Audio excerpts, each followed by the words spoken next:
Esquece tudo que você chorou no final de Toy Story 4. Em Toy Story 5, a Pixar simplesmente ignorou a evolução de Woody e Betty e trouxe os dois de volta para o quarto da Bonnie, por um motivo bem óbvio: dinheiro. Mas como eles justificam isso na história?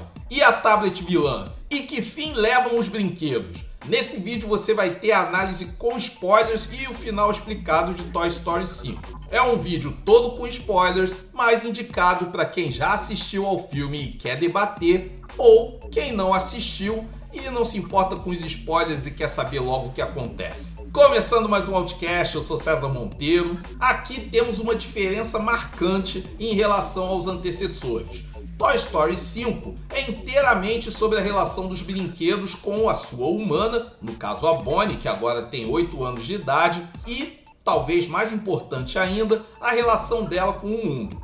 A maior parte do enredo nem é sobre os brinquedos saindo em uma nova aventura e lutando contra um grande vilão malvado. Apesar da presença intrusiva da tecnológica Lily Pad, não há um vilão como Sid, o Mineiro ou o ursinho maligno Lotso. Em vez disso, o grande desafio é encontrar uma nova amiguinha para Bonnie se conectar, com os nossos brinquedos movendo céus e terras para garantir que ela conheça Blaze. E aí a gente vê como esse esforço é complicado pelo fato de as crianças estarem dominadas pelas telas digitais e a tecnologia. Woody é trazido de volta à ação de forma bastante simplista.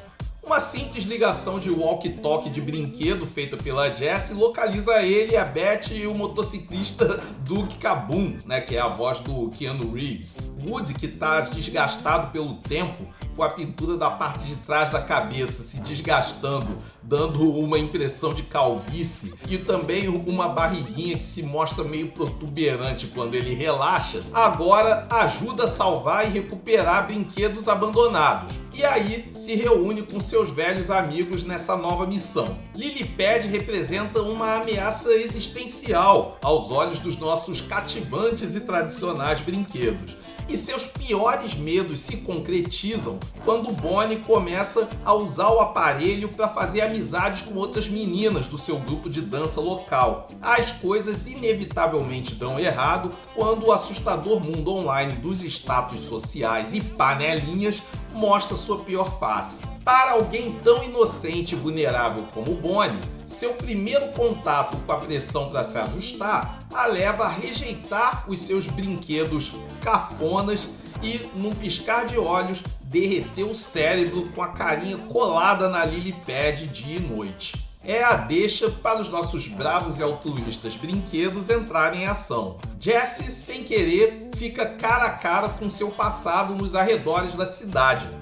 Woody e Buzz se unem para defender seu próprio território, embora com aquelas discussões familiares entre os dois de sempre. E enquanto tudo isso acontece, um exército de Buzz Lightyears de alta tecnologia que foi abandonado numa ilha, provavelmente depois de um acidente aéreo ou alguma coisa que despejou os bonecos ali, não fica explicado, vai se aproximando. Esse side quest da tropa Lightyear, na verdade, serve para deixar a trama mais longa. Isso daí poderia perfeitamente ser abreviado ou nem ter existido.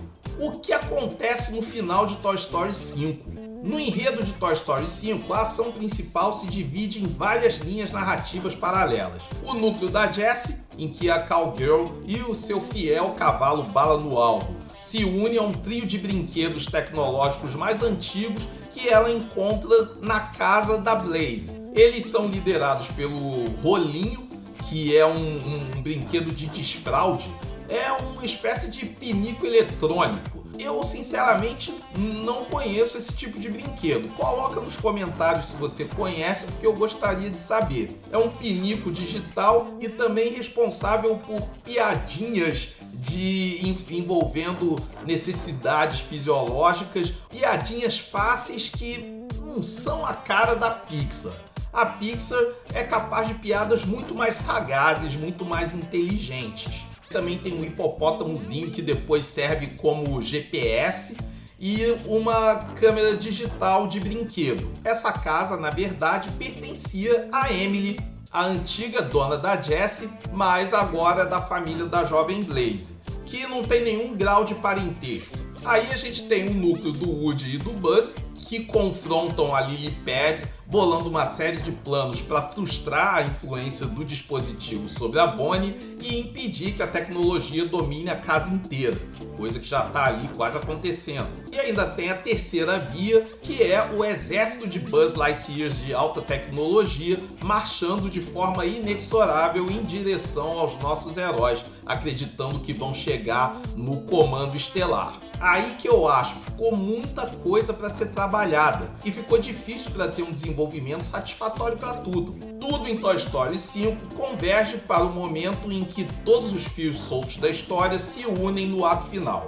Quando Jessie finalmente aprende a deixar de lado seus preconceitos e julgamentos, ela percebe que ela e seus novos amigos tecnológicos compartilham exatamente da mesma dor, a experiência de serem rejeitados por seus donos em favor da próxima grande novidade do mercado. Jessie acaba descobrindo que na árvore em que Emily brincava no passado, perto da casa, além de estar escrito "Jessie esteve aqui" no tronco, tinha também uma lancheira enterrada com umas lembranças do passado, e aí a Cowgirl vê que Emily teve uma filha e colocou o nome de Jessie na menininha. Com isso a gente fica sabendo que a primeira dona da Jessie, que a deixou quando cresceu, na verdade nunca a esqueceu. Com isso, a trupe de Jessie e Rolinho trabalha unida para enviar uma mensagem e fazer com que a Bonnie se encontre com Blaze e elas tenham uma amizade saudável. Enquanto isso acontece, Woody e Buzz chegam a uma conclusão semelhante em relação a Lily Pad. Embora um pouco tarde demais, ao reconhecer quanta dor infligiu inadvertidamente a Bonnie por conectá-la a amigas virtuais julgadoras e suas piadas cruéis no chat em grupo, a própria Lily Pad decide, tristemente, poupar Bonnie de mais sofrimento e foge de casa. Aí no desfecho, temos o exército de Buzz Lightyears e Chekhov, aquela linha de brinquedos que parece uma ameaça, mas vira a solução, praticamente um deus ex machina, com nossos heróis conseguindo localizar a Lily Pad com a ajuda dessa equipe de Buzz Lightyears de alta tecnologia, que, convenientemente, também funcionam como drones que voam de verdade. Eles dão o empurrãozinho que faltava para Bonnie e a Blaze finalmente se encontrarem, fazendo com que todo o plano caia com estilo perfeitamente nos eixos.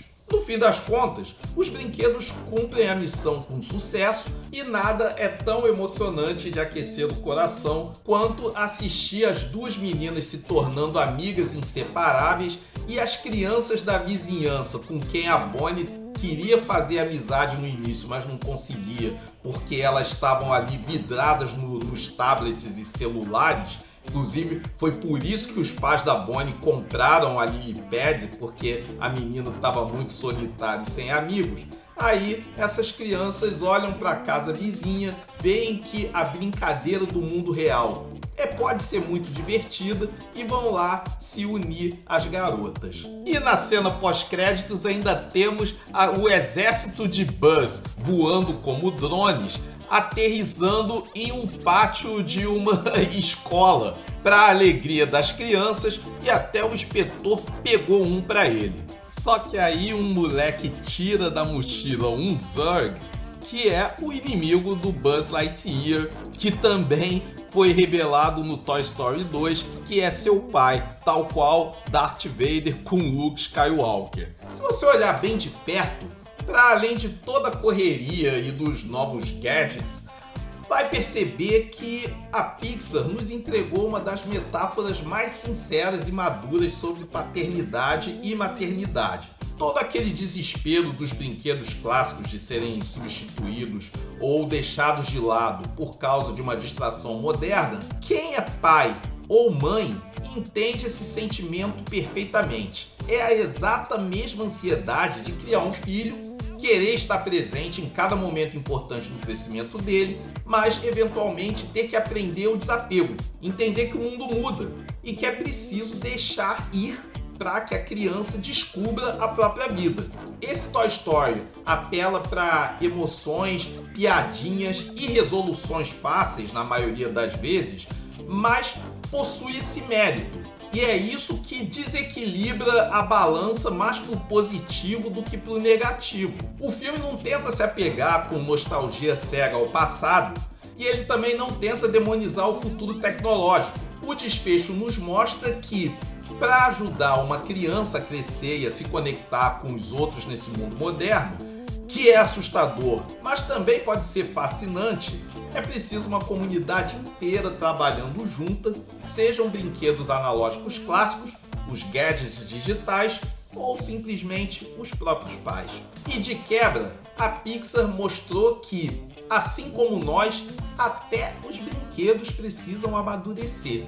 E a Jessie abreviando a agonia do Buzz e tomando a iniciativa de dar-lhe um beijão e no final ele se casando na brincadeira das meninas foi bonitinho. Embora eu considere esse o Toy Story mais fraco, o saldo é positivo sim, mas confesso que começo a ter medo por um Toy Story 6, 7 ou 8, porque aí sim corre sério risco de termos um produto bem mais ou menos. Porque eu acho complicado que daqui pra frente eles tenham uma ideia que de fato sustente um bom filme. Minha nota para Toy Story 5 é 3 estrelas de 5.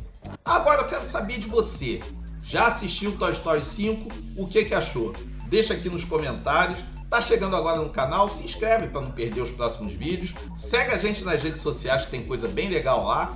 E deixa aquele like para fortalecer aqui o vídeo. Muito obrigado pela audiência e até a próxima.